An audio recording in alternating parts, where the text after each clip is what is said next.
ஆனால் இவங்க காலில் விழுந்தால் உதயநிதிக்கு சாபம் போயிடும். ஆனால் இவங்க காலை தொட்டால் அவர் பாவம் இவங்களுக்கு பிடிச்சிருக்கும் 3 பேர்த்தையும். அந்த 3 பிராமணர்களுக்கும் சொல்கிறேன், நீங்கள் நினைக்கலாம் ஏதோ பணம் கொடுத்தாங்கன்னு போய் காலில் விழு வச்சுட்டீங்க. ஆனால் அவங்க செஞ்ச எவ்வளோ பெரிய பாவ ஆத்மா இல்லை. கவர்னர் இடையில் ஒரு தடவை தமிழகம்னு சொல்லிட்டாரான். அது எப்படி நீ தமிழகம் சொல்லலான்னு அவ்வளோ பேரும் குதிக்கிறான். குதிச்சுட்டு தமிழ்நாடுன்னு சொல்லுங்கிறான். உன் தலைவனே தமிழ்நாடுன்னா காதில் தேல் கொட்டுதுன்னு கேவலப்படுத்தினா, நீ போயிட்டு கவர்னரை போய்கிட்டு தமிழகம்னு சொல்லிட்டாரு. தமிழ்நாடு எந்த இதில் பேசுகிறீங்க நீங்கள் திராவிடர்கள்?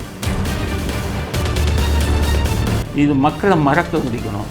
என்னடா பண்ணுறது? திருச்சாவை கிளப்பி விடு, விஜய் போகிறத கிளப்பி விடு. மக்கள்லாம் இதை விட்டுட்டு அதை பார்த்து பேச ஆரம்பிச்சிடுவான், மறந்துடுவான்.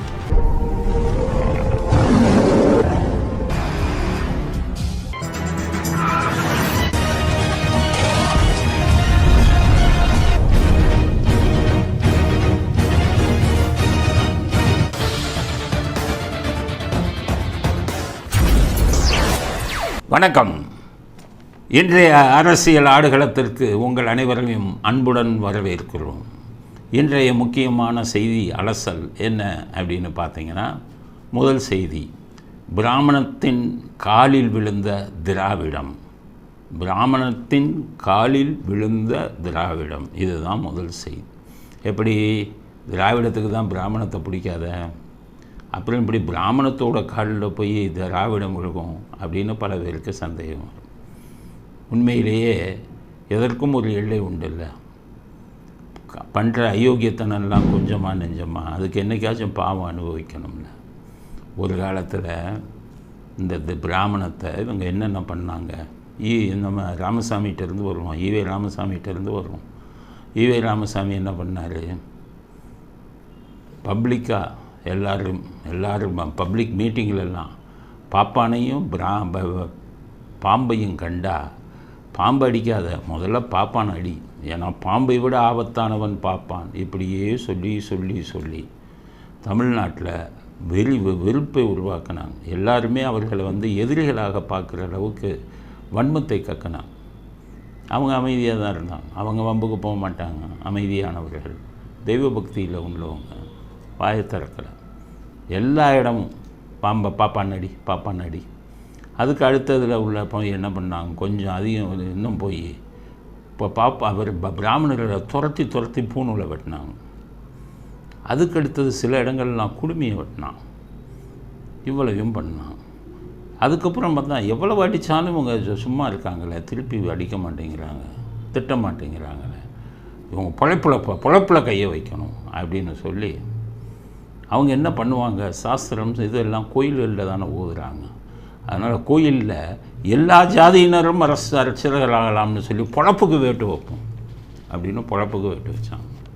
நிறைய பிராமணர்கள் வெளிநாட்டுக்கு போயிட்டாங்க.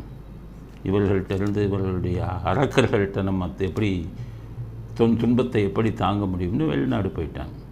இங்கே இருக்கிற இப்போ கோயிலில் இது பண்ணுறதுவங்களையும் கெடுத்தான். இவன் ஊரை கொள்ளையடித்து சுவிஸ் பேங்கில் பணம் போட்டான். இவன் ஊரை கொள்ளையடித்து வெளிநாடுகளில் போய் கம்பெனி ஆரம்பித்தான். ஆனால் அந்த சாமிக்கு கொடுத்து அந்த சாமிக்கு பூஜை பண்ணுற வேலையும் கெடுக்கணும். இவன் கொள்ளையடிக்கணும், ஆனால் அவங்கள சாப்பாடுக்கு இல்லாமல் தவிக்கணும்னு அதை கெடுத்தான். அதுக்கடுத்தது என்ன பண்ணான், பிராமணர்களுக்கு பூசாரிக்கு தட்டில் பணம் போடாதன்னா, உண்டியலில் போடு, நான் கொள்ளையடிக்கிறேன், HRNCக்கு நான் தானே மந்திரி, நீ அங்கே போடு, நான் கொள்ளையடிக்கிறேன், நீ என்ன அங்கேயே தட்டில் போடுறேன்னு சொல்லி டெய்லி அவங்க வயிற்றுக்கு சாப்பிட்றதுக்கும் வேட்டு வச்சான். கொஞ்சம் நெஞ்சு அநியாயம் அக்கிரமமாக பண்ணாங்க இவங்க.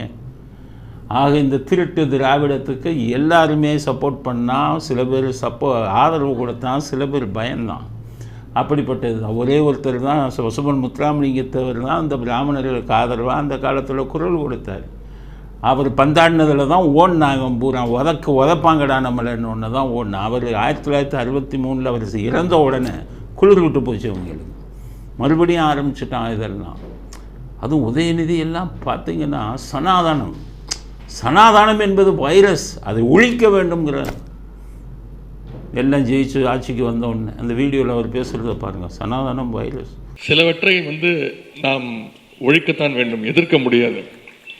கொசு, டெங்கு காய்ச்சல், மலேரியா, கொரோனா இதையெல்லாம் வந்து நம்ம எதிர்க்கக்கூடாது, ஒழித்து கட்ட வேண்டும். அப்படிதான் இந்த சனாதனம். இன்னொரு வீடியோவில் பேசுகிறாரு, அதையும் பாருங்கள். எனக்கு கடவுள் நம்பிக்கை இல்லை அப்படின்னு கிண்டல் அடித்து இதெல்லாம் பண்ணி சனாதனத்தை பற்றி இதெல்லாம் பேசி அநியாயம் அக்கிரமம் அத்தனையும் பண்ணாங்க. நான் பலமுறை சொல்லியிருக்கிறேன், கலைஞருடைய பேரன், எனக்கு கடவுள் நம்பிக்கை கிடையாது. இப்போ என்ன ஆயிடுச்சு, துல்கா ஸ்டாலின் வந்து ஜாதகத்தில் ரொம்ப நம்பிக்கை உள்ளவங்க, சில முக்கியமானவங்க வச்சுருக்காங்க, பிராமணர்களை வச்சுருக்காங்க. அங்கே போய் கேட்குறாங்க, அவங்க சொல்லிட்டாங்க அடுத்த தடவை ஆட்சிக்கு வருவோமா, என் பையன் முதலமைச்சர் ஆவாரா அப்படின்னு கேட்குறேன். அப்போ அதில் ஒருத்தர் சொல்லியிருக்காரு, உங்கள் பையன் முதலமைச்சர் ஆகலாம், ஆனால் அவர்களுக்கு பிராமணர்களின் சாபம் இருக்குது. பிராமணர்களை நாள் பூரம் கிண்டல் அடித்து கேலியை பண்ணி அவங்கள ரொம்ப மனதை புண்படுத்தினதுனால அவர்களுடைய சாபம் இருக்குது. அந்த சாபம் என்னைக்கு போகுதோ அன்னைக்கு தான் வந்து நீங்கள் அடுத்ததுக்கு ஆட்சிக்கு வர முடியும் அப்படின்னு சொல்லிட்டாங்க. இது மறைமுகமாக திரைமறைவில் அவர்கள் குடும்பத்துக்குள்ளே நடந்த விஷயம். உடனே ஸ்டாலின்கிட்ட போய் சொல்கிறாங்க, துல்கா ஸ்டாலின், ஏங்க இந்த மாதிரி பையன் முதலமைச்சராக வரணும்னா பிராமணர்களின் சாபம் இருக்கான், அவங்க காலை பிடிச்சி காலில் விழுந்து பூஜை பண்ணணும் அப்படின்னு சொல்கிறாரு ஜோசியர். அப்படின்னு ஒன்று அவர் என்ன சொல்லிட்டாரு, உன் பையன்கிட்ட கேளு, நீ சொன்னன்னு தான் நான் பதவியாக இருக்கும்போது திருப்பதியிலிருந்து இவங்களை அந்த அந்தணர்கள் எல்லாம் கூட்டிகிட்டு வந்து மந்திரம் உதவி கையெல்லாம் கயிறை கட்ட சொன்னேன், கயிறை கட்ட சொல்லிவிட்டு பதவி ஏற்றேன். ஊர் பூரா காரி துப்புனாங்க. நம்ம குடும்பத்துக்கு தான் காரி துப்புறதுக்கு தாங்கி தாங்கி பழகி போச்சில்ல, என்ன பண்ணுறது, நீ சொன்னதுக்காக செஞ்சேன். இப்போ உன் பையன் சொல்கிறான், பையன் சொன்ன இப்போ போய் கேளு, பையன் ஒத்துக்குவானான்னு கேட்டார். ஏன்னா நயன்தாராவே பழனி கோயில் கூட்டினோடனே உடனே போயிட்டான்ல அவன். இப்போ நயன்தாரா கூப்பிட்டோன்னே போனவன் பழனி கோயிலுக்கு நீ சொன்னால் கேட்பான், அம்மா இல்லை ரொம்ப பாசம் வச்சுருக்க.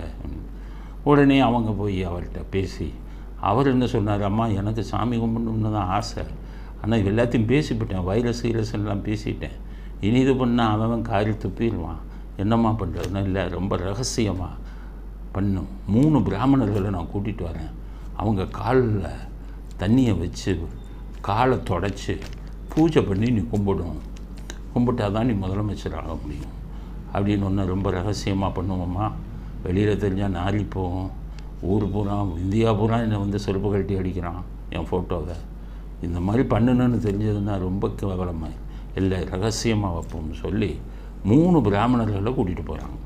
போய் உதயநிதி காலில் இதை போட்டு பூஜை பண்ணி அவர்கள் காலை தொட்டு வணங்கி பூஜை பண்ணியிருக்காரு. இது எப்படி வந்ததுன்னு கேட்டிங்கன்னா, அந்த போன 3 பிராமணரில் ஒருத்தர் வந்து போயிருக்காருங்கிற செய்தி வந்துருச்சு நம்மவர்களுக்கு நான் யாரை சொல்கிறேன்னா ஆன்மீகவாதிகளுக்கு செய்தி வந்த உடனே அவருக்கு வேண்டியவர்கள் அவர்கிட்ட பேசுகிறாங்க, என்ன சார் உதயநிதி வீட்டுக்கு போனீங்களா, பிராமண சாபத்துக்கு இது பண்ணீங்களா, என்ன நடந்ததுன்னு கேட்குறாரு. அப்போ அவர் அத்தனை உண்மையையும் போட்டு உடைக்கிறார். இந்த ஆடியோவை நீங்கள் ஃபுல்லாக கேளுங்க, திராவிடத்தின் மீது வந்து வெளிச்சத்துக்கு வரும். ஆடியோ கேளுங்க. ஃபங்க்ஷனுக்கு தான் போயிட்டு வந்தேன். என்ன ஃபங்க்ஷன்? அது ஏதோ அந்த நூல் வெளியீட்டு விழா, அந்த ஏதோ ராமானுஜர் நூல் வெளியீட்டு விழா, அதுல தான் போயிருந்தார் வெஞ்சி. பிராமண தோஷமா எடுத்து 2 பிராமணனுக்கு யதிக்கு வந்து ததியாராதனை பண்ணணும்னு சொல்லிட்டு பண்ணான்னு கேள்விப்பட்டேன், உண்மைதானே?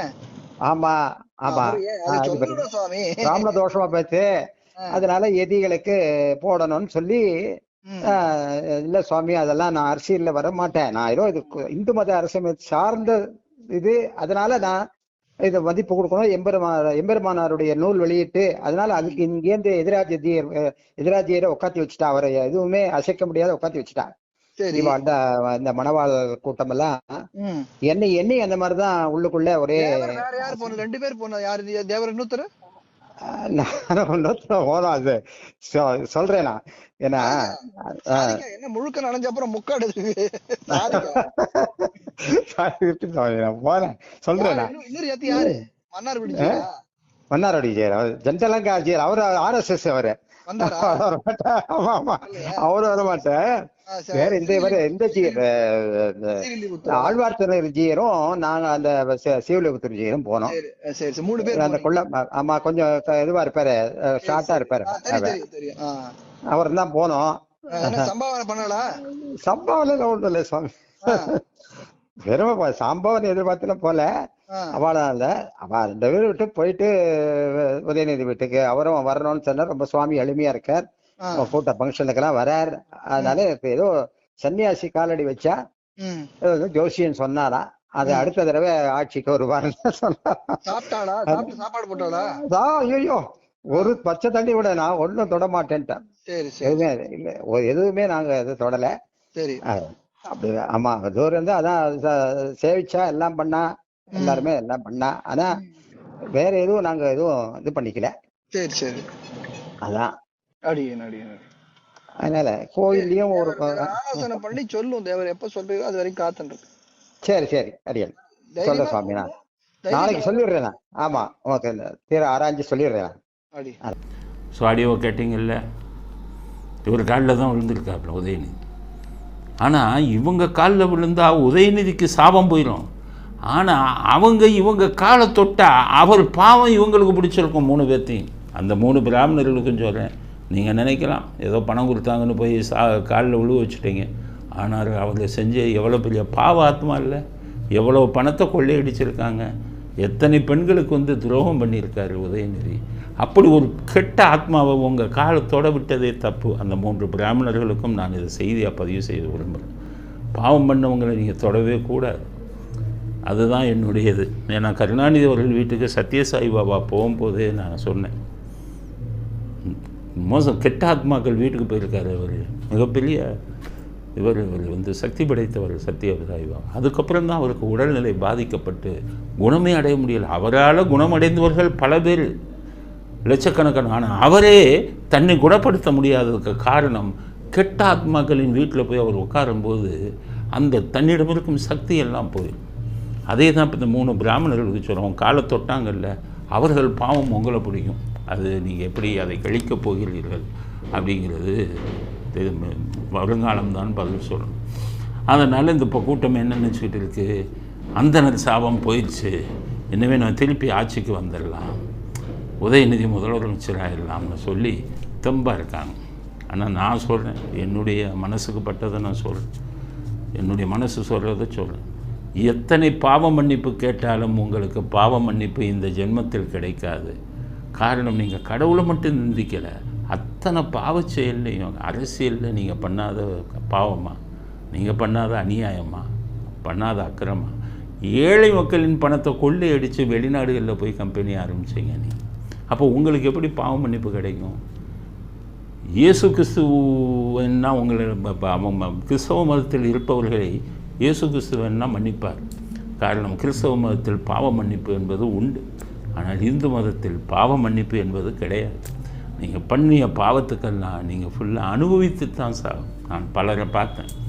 ஈவேராவை எல்லோரும் சொல்லுவாங்க, இப்படி சாமியை திட்டாரு, சாமியை செருப்பால் அடித்தார், ஆனால் கடைசி ஒரு எந்த தண்டனையும் இல்லாமல் போயிட்டாருன்னு சொல்லுவாங்க. ஈவேராவை சிறு வயதில் நான் பார்த்தவன். ஈவேரா ஒவ்வொரு வினாடியும் சித்திரவதையை அனுபவித்தார். தெரிந்தவர்களிடம் நான் தற்கொலை செய்து கொள்ளலாம் என்று இருக்கிறேன்னு அண்ணாதுரையிட்டே சொன்னார்.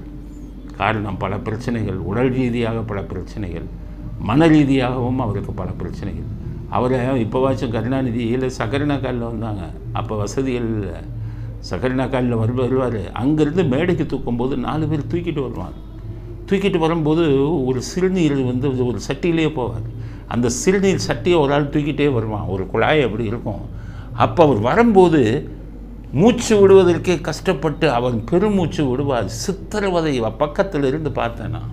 அப்போ தான் நினைச்சேன், என்னென்னா எனக்கு சின்ன வயசு, அப்போ என்னடா அந்த ஆள் இது யாருன்னு தெரியலையே, ஸ்கூலில் படிச்சுக்கிட்டு இவ்வளவு கஷ்டப்படுறாரு மூச்சு விடவே அப்படின்னு சொல்லி அவ்வளவு கஷ்டப்பட்டு தான் செத்தார். அதே மாதிரி கருணாநிதி கொஞ்சம் கொஞ்சம் பாவமாக பண்ணார். ராமர் என்ன என்ஜினியரான்னு கேட்டார். அதுக்கடுத்தது இந்து என்றால் திருடன்னார். அது மட்டுமா, அவர் கட்சிக்காரன் தீ மிதிச்சான் அவன் கோயிலில் அவனை கட்சியை விட்டே தூக்குனார். இப்படி ஆன்மீகத்துக்கு எதிரான அத்தனை விஷயம் பண்ணார் அவர்.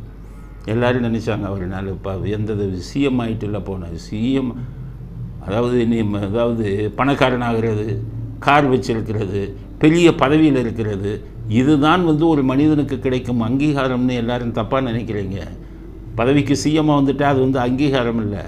அவர்கள் உள்ளே வாழ்க்கையில் அவர்கள் என்ன கஷ்டத்தை அனுபவிக்கிறாங்க, சித்திரவதை அனுபவிக்கிறாங்க, அதுதான் முக்கியம்.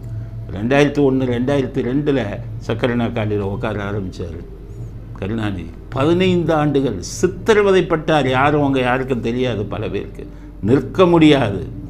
நிற்கும்போது 2 பேர் பிடிச்சிக்கணும். வேஷ்டியாக ஒருத்தர் கட்டி விடணும். குளிக்கிறது ஒரு ஆள் குளிப்பாட்டி விடணும். ஒரு குழந்தை ஸ்டேஜ் வந்தது. இயற்கை உபாதைகளை கழிக்கிறதுனா மற்றவங்க தான் பண்ணணும். அப்படி நிற்க வைப்பாங்க. சாப்பாடு கையில் எடுத்து சாப்பிட முடியாது, மற்றவர்கள் ஊட்டி விட்டாங்க.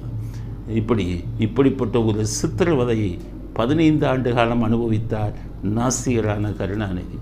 நாசிகர்களுக்கு தண்டனை பல வடிவங்களில் கிடைக்கும். இவர்களுக்கெல்லாம் அந்த தண்டனை கிடைத்தது. ஸ்டாலினுக்கும் உதயநிதிக்கும் இதே போன்ற தண்டனை வேறு வடிவத்தில் நிச்சயம் கிடைக்கும். நீங்கள் பிராமணர்கள் காலை தொட்டாலும் நீங்கள் கும்பிட்ட 3 பிராமணர்களும் ஒன்றும் இறைவன் கிடையாது. இறைவனின் வடிவம் கிடையாது. நல்ல மனிதர்களாக இருக்கலாம். ஆனால் அந்த நல்ல மனிதர்களுக்கு சனி பிடிச்சிருச்சு. நீங்கள் அவங்க பாதத்தை தொட்டதுனால. கெட்ட ஆத்மாக்களின் கையை நம்ம மேலே பட்டாலே, அதனால தான் யாருக்குமே நிறைய பேர் கையே கொடுக்க மாட்டாங்க. காரணம் அவன் கெட்ட ஆத்மாவாக இருப்பான். அவன் கையை தொட்டால் நமக்கு பாவம் வந்துடும்னு தான் தொட மாட்டான். அதனால் ஸ்டாலினும் உதயநிதியும் சொல்கிறேன், காலுக்கு பூஜை பண்ணதுனால மறுபடியும் ஆட்சிக்கு வரலாம்னு கனவு காங்காதீங்க. ஆட்சிக்கு வந்தால் நீங்கள் வரலாம். ஆனால் நீங்கள் இருவரும் அனுபவிக்கப் போகும் சித்திரவதையை இந்த தமிழ்நாடு பார்க்கத்தான் போகிறது. அகில இந்தியாவும் பார்க்கத்தான் போகிறது. நாஸ்திகர்களுக்கு கிடைக்கும் தண்டனை என்னங்கிறத உங்கள் மூலமாக இந்த தமிழ்நாடு உணர்ந்து கொள்ளும் அப்படிங்கிற கருத்தை நான் முதல் கருத்தாக பதிவு செய்ய விரும்புகிறேன். அடுத்த விஷயம், கேரளா மேல் ஸ்டாலின் கொண்ட அன்பு. மலையாள மொழி மேலே ஸ்டாலினுக்கு எவ்வளோ அன்பு இருக்குங்கிறத பாருங்கள். ஸ்டாலின் மலையாளத்தில் பேசுகிறார். அந்த வீடியோவை பாருங்கள். அவர் மலையாளத்தில் எப்படி பேசுகிறார். ഇന്ന് ചരിത്രത്തിൻ്റെ ഏടുകളിൽ തങ്ക ലിപികളിൽ രേഖപ്പെടുത്തേണ്ട ദിവസമാണ്. പ്രവേശനം നിഷേധിക്കപ്പെട്ട വൈക്കത്ത് തൻ്റെ പെരിയാറിനെ നമ്മൾ ഒരു സ്മാരകം നിയമിച്ചിട്ടുണ്ട്. ഒരിക്കൽ തൻ്റെ പെരിയാറിനെ അറസ്റ്റ് ചെയ്ത് ജയിലിൽ അടച്ച വൈക്കത്ത് തന്നെയാണ് തമിഴ്നാട് കേരള സർക്കാരുകളുടെ പേരിൽ. பார்த்தீங்கல்ல, தமிழே பார்த்து படிப்பார். மலையாளம் பார்த்து தானே படிக்க முடியும். ஆங்கிலம் பார்த்து கூட படிக்க தெரியாது. ஏன்னா எழுத்துக்கள் புரிஞ்சால் தானே படிக்க முடியும். ஆனால் மலையாளத்தை பார்த்து படிக்கிறார். அப்போ மலையாளத்தின் மேல் எவ்வளோ பாசம் பாருங்கள் ஸ்டாலின். ஏன்னா வைக்கம் அவங்க ஈவே ராமசாமி அங்கே போய் ஒரே ஒரு நாள் போராட்டத்தில் கலந்துக்கிட்டார். அந்த பாசத்தில் அந்த மலையாளத்தில் பேசுகிறார். ஆனால் அவங்க அப்பா மலையாளின்னு சொல்லி என்னென்ன கிண்டல் அடித்தார், மலையாளிகளை என்னென்ன கேவலப்படுத்தினார், கேரள பெருமக்களை என்னென்ன பண்ணாருங்கிறது இப்போ இருக்கிறவங்களுக்கு தெரியாது. எம்ஜிஆர் கேரளாவை சேர்ந்தவர். ஆனால் அவர் வாழ்க்கை பூரா தமிழ்நாட்டில் தான் சின்ன வயசுலேருந்தே இருந்தது. அவர் பிறந்தது ஸ்ரீலங்கா. ஆனால் அவர் அடிப்படை பார்த்திங்கன்னா மேனன், ராமச்சந்திர மேனன். அவங்க அந்த காலத்தில் கேரளாவோட பூர்வீகம். ஆனால் உண்மையான பூர்வீகம்னு எடுத்திங்கன்னா அவர் தமிழ்நாட்டில் மன்றாடியாருங்கிற ஒரு இதை சேர்ந்தவர் உண்மையான பூர்வீகம். அதுக்கு நிறைய ஆதாரம் இருந்தது. ஆனால் எம்ஜிஆர் தனி கட்சியை ஆரம்பித்த உடனே எம்ஜிஆர் திட்டணும்னு நினச்சி இன்றைக்கி மலையாளம் பேசுகிறார அந்த மலையாளிகளை இவர் பேசின பேச்சு கருணாநிதி சொல்லுவார். அவங்க அப்போ எங்கள் தாத்தா ஸ்டாலினோட அப்பா கருணாநிதி சொல்வார், மலையாளி என்றால் கொலையாளிம்பார். எம்ஜிஆரை கொலையாளின்னு சொல்லணுங்கிறதுக்காக. எம்ஜிஆரை நீ ஒரு மலையாளி, நீ தமிழ்நாட்டை ஆள்வதற்கு தகுதியற்றவன். எம்ஜிஆர் நிலகுலைஞ்சு போயிட்டார். அப்போ தான் மற்றவங்கெல்லாம் குழந்தை வேலுன்னு அப்போ ஒரு மந்திரி இருந்தார். அவர் எல்லா இதையும் எடுத்து அவர் மன்றாடியார் வகுப்பை சேர்ந்தவர், தமிழ்நாட்டை சேர்ந்தவர்னெல்லாம் கொடுத்தார். அப்போ எம்ஜிஆர் சொன்னார், வேணாம் அதெல்லாம் நமக்கு எதுக்கு ஆதாரம், விடுங்க சொன்னால் சொல்லிட்டு போகிறாரு. நாங்கள் அப்படி மூச்சுக்கு மூச்சு மலையாளி, மலையாளி என்றால் கொலையாளி அப்படின்னு மலையாள பெருமக்களுக்கு எதிராக செயல்பட்டவர் அந்த காலத்திலிருந்து இவங்க அப்பா கருணாநிதி. இவங்களுக்கும் மனசுக்குள்ளே என்ன தெரியுமா, மலையாளி கேரளானாலே பிடிக்காது. ஆனால் இன்றைக்கி வைக்கமுக்கு போகிறாங்க, வைக்கமுக்கு போய் நடிக்கிறாங்க, நடிச்சுட்டு அங்கே போய் இதெல்லாம் பண்ணிக்கிட்டு மலையாளத்தில் பேசுகிறார். மலையாளத்தை வருத்த காலம் போய் மலையாளத்தில் பேசுகிறார். பேசும்போது என்ன சொல்கிறார், ஒரு காலத்தில் ஈவே ராமசாமியை மலையாளத்தில் நான் கேரளாவில் யாகம் நடத்தி இவருக்கு எதிராக பண்ணாங்களாம். அப்போவே விவரம் தெரிஞ்சவனாக இருந்திருக்காங்க கேரள மக்கள். அன்றைக்கி வைக்கம் போகும்போது இந்த ஆள் எதுக்குடா வந்தான், கோர்ட்டு இது கோயில் இருக்குது, கோயிலில் இந்த மாதிரி நாசிகள் வரலாமான்னு சொல்லி யாகம் பண்ணி அந்த இதை தீர்த்தாங்க. அந்த தீட்டை வந்து அந்த தோஷத்தை தீட்டாங்க, இது பண்ணாங்க. கோயிலுக்கு முன்னாடி வந்து இந்த ஆள் நிற்கிறாரு, நாசிகன் அல்லவா, அங்கே ஜாதி மதத்தை பார்க்கல, அவங்க தமிழ்நாட்டை சேர்ந்த ஒன்று பார்க்கல, நாசிகர் அப்படின்னு சொல்லி யாகம் வச்சு அந்த தோஷத்தை அந்த இதை கழிச்சாங்க. அப்போ அதை சொல்கிறாரு ஸ்டாலின். அந்த காலத்தில் ஈவே ராமசாமியை வந்து யாகம் வச்சு இவங்க பண்ணாங்க. இன்றைக்கி அவர் புகழ் பரவுங்கிறது இதில் கேரளாவில் இவரும் ஒரு 10 எடுபடி மந்திரிகளும் போய் அங்கே ரிப்பனை கட்டி திறந்து வச்சுட்டா புகழ் வந்து கேரளா பூரா மாதிரி பரவுமா? நான் சொல்கிறேன், எனி டைம் கேரளா பீப்புள் எல்லாம், நீங்கள் கேரளா மக்கள் எல்லாம் நீங்கள் சாதாரண ஆள் நினைக்காதீங்க. அடித்து அந்த சிலையை உடைக்கிறான் பாருங்கள். உண்மையான உணர்வுள்ளவன், கம்யூனிஸ்ட் வெறி உள்ளவன் கேரள மக்கள் உடைக்கிறானா இல்லையான்னு பாருங்கள் ஈவேரா சிலையை. அதை பெருமையாக பேசுகிறாரு. ஆனால் கேட்டுட்டு ஈவேரா என்னமோ தமிழ்நாட்டின் காவலருங்கிற மாதிரி பேசுகிறாரு. இப்போ பாருங்கள் ஈவேரா என்ன பண்ணாருன்னு இன்னொரு விஷயம் தமிழ்நாட்டு மக்களுக்கு சொல்கிறேன் உங்களுக்கு. அதாவது சுதந்திரம் கிடைக்கும்போது, சுதந்திரம் கிடைப்பதற்கு முன்பாக இவர் வந்து தமிழ்நாட்டை பற்றி பாரதியார் அழகான பாட்டு எழுதினார். அப்போ செந்தமிழ் நாடுனும் போது நிலை, இந்த குரூப் எல்லாம் தமிழ்நாடுன்னு நாங்கள் தான் பேரை வச்சோம்மா. இவன் பூரா அவங்க இவர்கிட்டருந்து பாரதியார்கிட்டருந்து காப்பி அடித்தாங்க. தமிழ்நாடுன்னு இவங்களுக்கு சொல்ல தெரியாது, காரணம் இவரெல்லாம் திராவிடர்கள். அதனால் என்ன பண்ணார், அவர் எழுதினார், செந்தமிழ் நாடுனும் போதினிலே இன்பத்தேன் வந்து பாயுது காது நிலைன்னு எழுதினார். அப்போ இந்த ஈவே ராமசாமிக்கு கோவம் வந்துச்சு. கோவம் வந்துட்டு என்ன சொல்ல, என்னடா வெங்காயம், தமிழ்நாடுன்னு சொன்னால் காதில் தேன் வந்து பாயுதா, காதில் வந்து தேல் கொட்டுதுடான்னு கிண்டல் அடித்தார். தமிழ்நாட்டை கேவலப்படுத்தினார். அந்த ஒரு பேச்சோடு ஒரு வீடியோ வந்திருக்கு சமூக வலைதளங்களில். இந்த மாதிரி அவர் பேசினாருங்கிறது என்னுடைய தந்தையாரே என்கிட்ட சொல்லியிருக்காரு, நான் அப்போவே கேள்விப்பட்டேன். ஆனால் அது இப்போ வீடியோ வந்திருக்கு, அதனுடைய நம்பகத்தன்மை என்னன்னு தெரியல, நீங்கள் அதை பாருங்கள். அவன் என்ன சொல்கிறாருன்னு பாருங்கள். உன்னிய நாடு வெங்காயம், செந்தமிழ்நாடுன்னும் போதினில வெங்காயம் வந்து காதுக்குள்ள. நீ என்னடா கேட்கிற, அவன் என்ன சொல்றான்னு கேட்டாலவா உன்னுடைய நாட்டினுடைய யோகியது தெரியும். இங்க பாடி போட்டா போதுமா, அங்க போனால தேள் கொட்டுது காதுல. ஏன் சொல்றேன்னா துணியதில்லை மக்கள். ஆக தமிழ்நாட்டையும் தமிழ் மொழியை பற்றியும் இதை தான் திருக்குறளை தங்கத்தட்டில் வைக்கப்பட்ட மலம்னு சொன்னார். இவங்க பூரா என்ன பண்ணுறாங்க, இவங்க தான் தமிழ்நாட்டின் காவலருங்கிறான். தமிழ்நாட்டை கேவலப்படுத்தினது நீங்கள் தானே. உங்கள் ஈவே ராமசாமி இவ்வளவு கேவலமாக தமிழ்நாட்டை பேசியிருக்காரு, காதில் தேள் வந்து கொட்டுற மாதிரி. வெக்கம் இல்லாமல் தமிழ்நாடுன்னு நாங்கள் தான் பேர் வச்சோங்கிறீங்க. நீங்கள் என்ன பேர் வைக்கிறது? தமிழ் மொழியவே தமிழ்நாட்டையே அவமதித்தவர்கள் அல்லவா உங்களுடைய திராவிட இயக்கம். அப்படிப்பட்டுட்டு இவங்க தமிழ்நாடுன்னு பேர் வச்சாங்களாம். கவர்னர் இடையில் ஒரு தடவை தமிழகம்னு சொல்லிட்டாராம். அது எப்படி நீ தமிழகம்னு சொல்லலான்னு அவ்வளோ பேரும் குதிக்கிறான். குதிச்சுட்டு தமிழ்நாடுன்னு சொல்லுங்கிறான். உன் தலைவனே வந்து தமிழ்நாடுன்னா காதில் தேல் வந்து கொட்டுதுன்னு கேவலப்படுத்தினா, நீ போயிட்டு கவர்னரை போய்கிட்டு தமிழகம்னு சொல்லிட்டாரு. தமிழ்நாடு எந்த இதில் பேசுகிறீங்க நீங்கள் திராவிடர்கள்? அதனால தான் சொல்கிறேன், இன்றும் நம்ம எல்லாருமே நம்ம என்ன பண்ணிக்கணும்னு கேட்டிங்கன்னா, அதாவது இவர்கள் தமிழ்நாடு தமிழ்னு சொல்கிறதெல்லாம் வந்து நடிப்பு. இவர்கள் திராவிடர்கள், இவர்களுக்கும் நமக்கும் எந்த சம்பந்தமும் இல்லை. இவங்க வந்து நாட்டையும் ஊரையும் ஏமாற்றி கொண்டிருக்கிறார்கள். ஆரம்பத்திலிருந்து வந்த திராவிடமே பொய்யால் உருவானது தான் திராவிடம். திராவிட தலைவர்கள் அத்தனை பேரும் பொய்யர்கள், இன்றைக்கி நாட்டை ஏமாற்றிக்கிட்டு இருக்காங்க அப்படிங்கிற கருத்தையும் அடுத்த கருத்தாக பதிவு செய்ய விரும்புகிறேன். அடுத்தது, திமுக எம்எல்ஏக்கள்லாம் சேர்ந்து இந்த வெள்ள நிவாரண நிதிக்கு 1,26,00,000 கொடுத்துருக்காங்க அப்படின்னு பெருமையாக அறிக்கை விடுறாங்க ஸ்டாலின். உடனே நீங்கள் எல்லாம் என்னென்ன பேங்க, கோடிக்கணக்கில் கொடுக்குறான்ப்பா திமுக அப்படின்னு. திமுகவோட மொத்த எம்எல்ஏக்கள், ஜெயித்த எம்எல்ஏக்கள் எண்ணிக்கை 126. 1,26,00,000 கொடுத்துருக்கானா ஒவ்வொருத்தனும் 1,00,000 ரூபா கொடுத்துருக்கான். அப்படின்னா அவன் சம்பளம் 1,00,000 ஒரு மாத சம்பளத்தை கொடுத்துருக்கான். திமுக எம்எல்ஏக்கள் 1 மாத சம்பளத்தை கொடுத்தார்கள்னு சொல்லணும். ஏன்னா முதல்ல ஸ்டாலின் சொன்னார் 1 மாத சம்பளத்தை கொடுக்குறேன். நான் சொன்னேன் 2,05,000 1 மாத சம்பளம். இவர் 1 மாத சம்பளம்னா நீங்கள் ரொம்ப பெருசாக நினைச்சுடுவீங்க. அதனால் கொடுத்தது 1,00,000 2,05,000. இதே சிவகார்த்திகேயன் சினிமாவில் நடிக்கிறவர் 10 லட்சம் கொடுத்துருக்காரு. சினிமா நடிகர் கார்த்திக்கு 15 லட்சம் கொடுத்துருக்காரு. ஒரு நாட்டோட முதலமைச்சர் அவருக்கு இது ஒரு கட்சியில் வந்துக்கிட்டு திமுக அறக்கட்டளையில் ஆயிரக்கணக்கான கோடி வச்சுருக்காரு. பாதிக்கப்பட்ட மக்களுக்கு இதெல்லாம் கொடுக்காம கோடி கோடியாக கொள்ளையடித்து வெளிநாட்டில் தொழில் தொடங்குறாங்க. ஆனால் பாருங்கள் மனசு 1 மாத சம்பளத்தை கொடுத்துருக்கிறார். அது 2,05,000 தான்.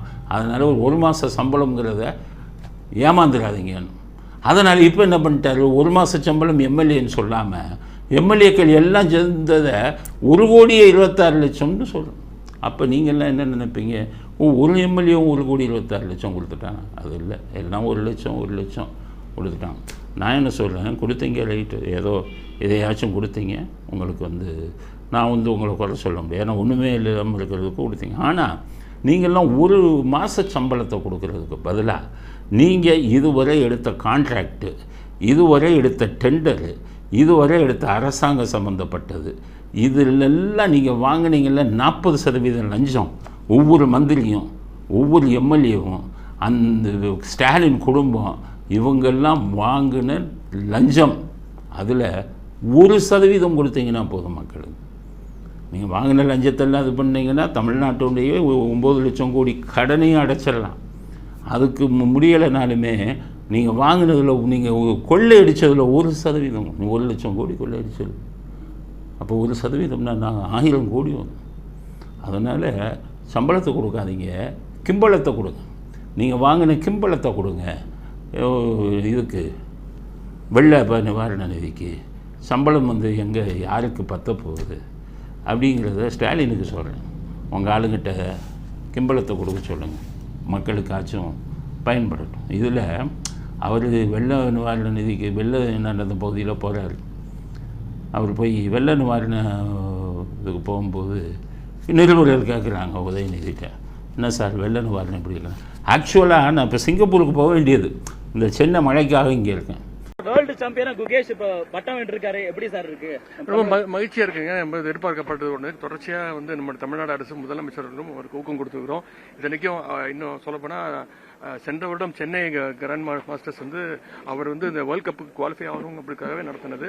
இன்றைக்கு அவர் ஜெயிச்சிருக்காரு. சிங்கப்பூர் ஆக்சுவலாக நான் சிங்கப்பூருக்கு இருக்க வேண்டியது சென்னை மழையினால தவிர்த்து விட்டேன். இருந்தாலும் நேற்று இரவே தம்பி குகேஷ் அவர்களுக்கு தொலைபேசியில் வாழ்த்து தெரிவித்தேன். இன்னைக்கு காலையில் 2023 சென்னையில் மழை பெய்யும் போது நீங்கள் ஊட்டிக்கு போய் கெஸ்ட் ஹவுஸில் தங்குனீங்களே, சேலத்துக்கு போய் நான் இவங்க இளைஞர் மாநாட்டுக்கு பார்க்க போகிறேன்னு சொன்னீங்களே, அப்போ ஓடுனீங்கள்ல, அது மாதிரி போக வேண்டியது தானே, சிங்கப்பூர் போக வேண்டியது தானே. ஆனால் கொஞ்சம் இடிக்குது. சிங்கப்பூர் நம்ம சீனமங்கை கனிமொழி தான் கொள்ளையடித்த பணத்தெல்லாம் வச்சு இங்கே தொழில் நடத்துகிறாங்க. அதனால் நீங்கள் அங்கே போகிறீங்கன்னு புரியலை. உங்களுக்குடைய நீங்கள் கொள்ளையடிச்சு இது நடத்துகிறதெல்லாம் துபாயில். சவுக்கு சங்கர் முதலே சொன்னார், துபாயில் ஒரு சினிமா நடிகைக்கு நீங்கள் 50 கோடியில் வீடு கட்டி கொடுத்துருக்கீங்க. உங்களுக்கு துபாய் போகிறான் இங்கே தானே. உங்கள் நோபல் ஸ்டீல் ப்ரைவேட் லிமிடெட்னு கம்பெனி துபாயில் தான் எனக்கு வச்சுருக்கீங்க. அதுக்கு தானே 1000 கோடி புரிந்துணர்வு ஒப்பந்தம் தமிழ்நாடு அரசாங்கத்தை போட்டிருக்காங்க. நீங்களே ஆட்சியிலேருந்து நீங்களே உங்கள் கம்பெனிக்கு உங்கள் அப்பாவை கையெழுத்து போட சொல்லி 1000 கோடி புரிந்துணர்வு ஒப்பந்தம் கேட்டால் நோபல் ஸ்டீல் ப்ரைவேட் லிமிடெட். அதுக்கு இயக்குனர் யாருன்னா நீங்கள், அன்பில் மகேஷ், உங்கள் குடும்பம் அப்படியே இருந்துக்கிட்டு. அதனால் அடிக்கடி நீங்கள் துபாய்க்கு தான் போகணும். அதே மாதிரி லுல்லு, இந்த உலக மகா பணக்காரன் கன்ஸ்ட்ரக்ஷன் கம்பெனி, அவனில் போய் 5000 கோடி நீங்கள் முதலீடு பண்ணீங்கன்னு அப்போவே அண்ணாமலை குற்றச்சாட்டு வச்சார் உங்களுக்கு. ஆக உதயநிதிக்கு சொந்தமான அத்தனை விஷயங்களும் துபாய். கனிமொழி இவங்களே பிரிச்சுக்கிட்டாங்க குடும்பம். கனிமொழிக்கு தேவைய சொந்தமான அத்தனை ஊழல் பணமும் முதலீடு செய்தது சிங்கப்பூர். அவங்க சொல்லிக்குவாங்க, சிங்கப்பூரில் வந்தால் கனிமொழி சிங்கப்பூர் ஏன் இதுன்னு எங்கே வராது. அதே மாதிரி கனிமொழி துபாய்க்கு போனால் உதயநிதி சொல்வார், இது ஏன் ஏரியா உள்ளே வராது. இந்த குற்றவாளிகளை நான் காவல்துறையில் இருக்கும்போது பார்த்துருக்கேன். ஏரியா பிரிச்சுக்குவான், கொள்ளையடிக்கிறோம். அண்ணா நகர், சென்னை அண்ணா நகர்லேருந்து ஆமாம், டி நகரில் இருக்கிற ஒரு திருடன் வந்துட்டா அண்ணா நகர் திருடன் கூப்பிட்டு வார்ன் பண்ணுவான், ஏன் ஏரியா டி நகர் பிடிச்சிருக்க, இங்கே வராத. அவங்களுக்குள்ள அண்டர்ஸ்டாண்டிங். அது மாதிரி உங்கள் குடும்பத்துக்குள்ளே ஒரு பெரிய அண்டர்ஸ்டாண்டிங். சிங்கப்பூரில் கனிமொழிக்கு, துபாய் வந்து இவருக்கு உதயநிதிக்கு, ஸ்டாலினுக்கு வந்து லண்டன், அடிக்கடி லண்டன் போயிட்டு வருவார். முன்னாடி எல்லாம் சொல்லிட்டுங்க, ரத்தம் மாற்றிட்டு வந்தார் எல்லாம் சொல்லுவார். ரத்தமும் மாற்றலை, ஒன்றும் மாற்றலை, பணத்தை மாற்றிட்டு வர இருந்தார். கொள்ளையடித்த பணத்தை பூரா லண்டனில் போய் பண்ணிட்டு வந்தார். மூக்க அழகிரி அவர் வந்து அமெரிக்கா, அங்கே தான் இன்வெஸ்ட்மெண்ட், அங்கே போய் பண்ணிவிட்டு அவங்க வந்து வருவாங்க. அது மாதிரி இப்போ சிங்கப்பூருக்கு போயிடுவாராம். அவர் சொல்கிறார், நேரம் போயிருப்பேன், அதனால் ஊரை மாற்றி சொல்கிறாரு. அதுக்கடுத்தது இப்போ விஜய் வந்து கல்யாணத்துக்காக கோவாவுக்கு போகிறாரு விமானத்தில், தனி விமானம். அப்போ அவங்க சினிமாக்காரவங்க, ஏன்னா இங்கே கீர்த்தி சுரேஷன் ஒரு சினிமா ஹீரோயின், அவர் விஜயோட நடித்தவர், அவருக்கு கல்யாணம். கல்யாணம்னு இன்விடேஷன் வச்சா போகாமல் இருப்பாங்களா? அவர் தனி விமானம் பிடிச்சி போகிறாரு. அதில் சினிமா உலகத்தை சேர்ந்த ஒரு 4-5 பேர் போகிறாங்க, திரிஷாவும் ஒன்று.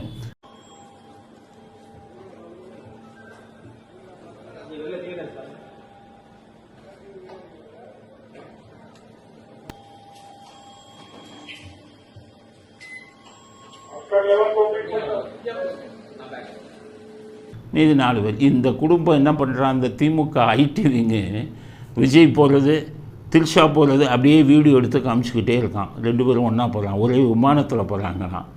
ஒரே விமானத்தில் தனியாக போகிறாங்க. ஒரு 5 பேர் 10 பேர் சினிமா உலகத்தை சேர்ந்தவங்க போகிறாங்க.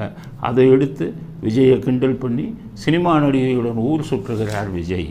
ஏன் அவங்க கவர் இருக்கார்ல உதயநிதியோட பையன் இன்பநிதி லண்டனில் போய் அங்கே ஒரு பொண்ணோடு சேர்ந்து இதை மதுவை குடிச்சிட்டு போஸ்ட் கொடுத்தாரு. அந்த வீடியோ போடுங்க. விஜய் இதுக்கு விஜய் தெரிஞ்சு தானே போகிறாரு, தெரியாமல் நடந்த விஷயத்தெல்லாம் போடுங்க. எதுக்குன்னா அதானி எல்லாத்துக்கும் தெரிஞ்சு போச்சு, இவங்க லஞ்சம் வாங்கினது. அமெரிக்கா கோர்ட்டே காரி துப்பிட்டான் அதானி. டங்ஸ்டனு வேதாந்தா குரூப்பு அங்கேருந்து வாங்கின லஞ்சமும் தெரிஞ்சு போச்சு. மக்கள் இதை பற்றி ரொம்ப பேசுகிறாங்க. எடப்பாடி போய் இதில் போயிட்டு சட்டசபையில் போய் வெளுத்து வாங்குவாங்கன்னு வாங்கிட்டார். இது பண்ணி நாக்கப்படுங்கிற மாதிரி கேட்டார். துரைமுருகனுக்கு அவருக்கு ஒரே சண்டை. எடப்பாடி இப்படி பேசுவாருன்னு நாங்களே எதிர்பார்க்கல, அப்படி பேசிட்டாரு. சரி, நாட்டு பிரச்சனை பேசுனா வரவேற்கணும்ல. எடப்பாடி சைடில் எல்லாத்தையுமே நம்ம வரவேற்க முடியாது. நாட்டு பிரச்சனை பேசுகிறாரு, வரவேற்கணும்னு. அது ரொம்ப அசிங்கமாக போச்சு. இது மக்களை மறக்க கிடைக்கணும். என்னடா பண்ணுறது, திரிஷாவை கிளப்பி விடு, விஜய் போகிறத கிளப்பி விடு, மக்கள்லாம் இதை விட்டுட்டு அதை பார்த்து பேச ஆரம்பிச்சிடுவான், மறந்துடுவான். அப்படிங்கிறதுக்காக இந்த கூட்டம் இந்த விஷயத்தை பெருசாக்கிக்கிட்டு இருக்காங்க அப்படிங்கிற செய்தியையும் பதிவு செய்ய விரும்புகிறேன். அடுத்தது செந்தில் பாலாஜியுடைய வழக்கு இன்றைக்கி 13ஆம் தேதி சுப்ரீம் கோர்ட்டில் போட்டிருந்தாங்க. போன தடவை எப்படி கேட்டிருந்தாங்க, செந்தில் பாலாஜி நாங்கள் ஜாமீன் கொடுத்ததே அவர் மந்திரியாக இல்லை, சாட்சிகளை கலைக்க மாட்டார் அப்படின்னு தான் கொடுத்தோம். நாங்கள் ஜாமீன் கொடுத்த மறானாலே அவரை மந்திரி ஆக்கிட்டீங்க. இப்போ ஒருத்தர் வழக்கு போட்டிருக்காரு, இவர் ஜாமீனை ரத்து பண்ணுங்கள், இவர் மந்திரியாக இருக்கார், இவர் மேலே வழக்கு நடக்குது, இவர் சாட்சிகளை எல்லாம் கலை சொல்லுவார், ஆதாரத்தை எடுத்து பண்ணுவார்னு கேஸை போட்டாங்க. போன தடவை சுப்ரீம் கோர்ட்டு கேட்டாங்க, எப்படி மந்திரியாக தொடுகிறார் செந்தில் பாலாஜி, பதில் சொல்லுங்கன்னாரு.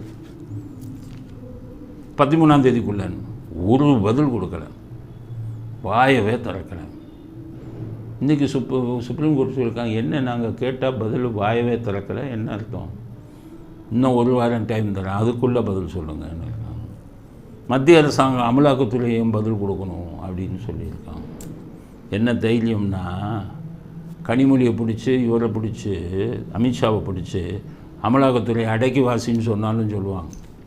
நம்ம பார்க்கணும் அமலாக்கத்துறை இதில் எவ்வளவு ஸ்ட்ராங்காக பேசுகிறாங்க, எவ்வளவு எதிர்க்கிறாங்க அப்படிங்கிறத வச்சு தான் இந்த பெயில் ரத்தம். அதனால் அடுத்த புதன்கிழமை போட்டிருக்காங்க. இன்றைக்கி வந்த வழக்கு அடுத்த புதன்கிழமை அவங்க சொன்னது செந்தில் பாலாஜி தரப்பு. அது தமிழ்நாடு அரசாங்கம் தான் இப்போ பூரா மாவட்ட செயலாளர் ஆகிட்டான். அவன் பூரா போலீஸ் பூரா மாவட்ட செயலாளர். அவன் என்ன சொல்லுவான், அவருக்கு இல்லை அவர் மந்திரி ஆக்கினது ரைட்டும்மா. அதனால் அவங்க கேட்டிருக்காங்க, செந்தில் பாலாஜியின் தரப்பு எங்களுக்கு சொல்லணும், எப்படி மந்திரி ஆனீர்கள் பதில் சொல்லுங்கன்னு சொல்லியிருக்காங்க. பார்த்திங்கன்னா 18ஆம் தேதி போட்டிருக்காங்க வழக்கை. வழக்கு அன்றைக்கி தான் தெரியும். செந்தில் பாலாஜி மந்திரி பதவியை ராஜினாமா பண்ணணும். சட்டப்படி. ராஜினாமா பண்ணலை அப்படின்னு வச்சுக்கோங்க, ஜாமீனை ரத்தாகி ஜெயிலுக்கு போகணும். இது ரெண்டில் எதை முடிவு செய்ய போகிறார் செந்தில் பாலாஜி அப்படிங்கிறத பொறுத்திருந்து பார்ப்போம். ஆனால் என்ன நடக்கும்னு சொல்ல முடியாது. ஏன்னா இவர் பொன்முடி மாதிரி கோடிக்கணக்கான பணத்தை கொடுத்து ஜெயிலு வந்ததுக்கப்புறமும் திருப்பி மந்திரியாகி உட்காந்துட்டார்ல. அதனால் எது வேண்டுமானாலும் நடக்கலாம். நீதித்துறையில் எதையும் சொல்ல முடியாது. நீதித்துறை நேர்மையாக சில நல்ல விஷயங்கள், நல்ல தீர்ப்புகளும் கொடுக்குறாங்க. சில சமயம் சறுக்கியும் கொடுக்குறாங்க. இதில் சறுக்கி விழப்போகிறார்களா சுப்ரீம் கோர்ட், இல்லை நல்ல தீர்ப்பை கொடுக்க போகிறார்களாங்கிறத நம்ம 18ஆம் தேதி வரை காத்திருப்போம் என்ற செய்தியையும் பதிவு செய்ய விரும்புகிறோம். இத்துடன் இன்றைய அரசியல் ஆடுகளம் நிறைவு பெறுகிறது. மீண்டும் நாளை புதிய செய்திகளுடன் உங்களை சந்திக்கிறோம். நன்றி, வணக்கம், ஜெயந்த்.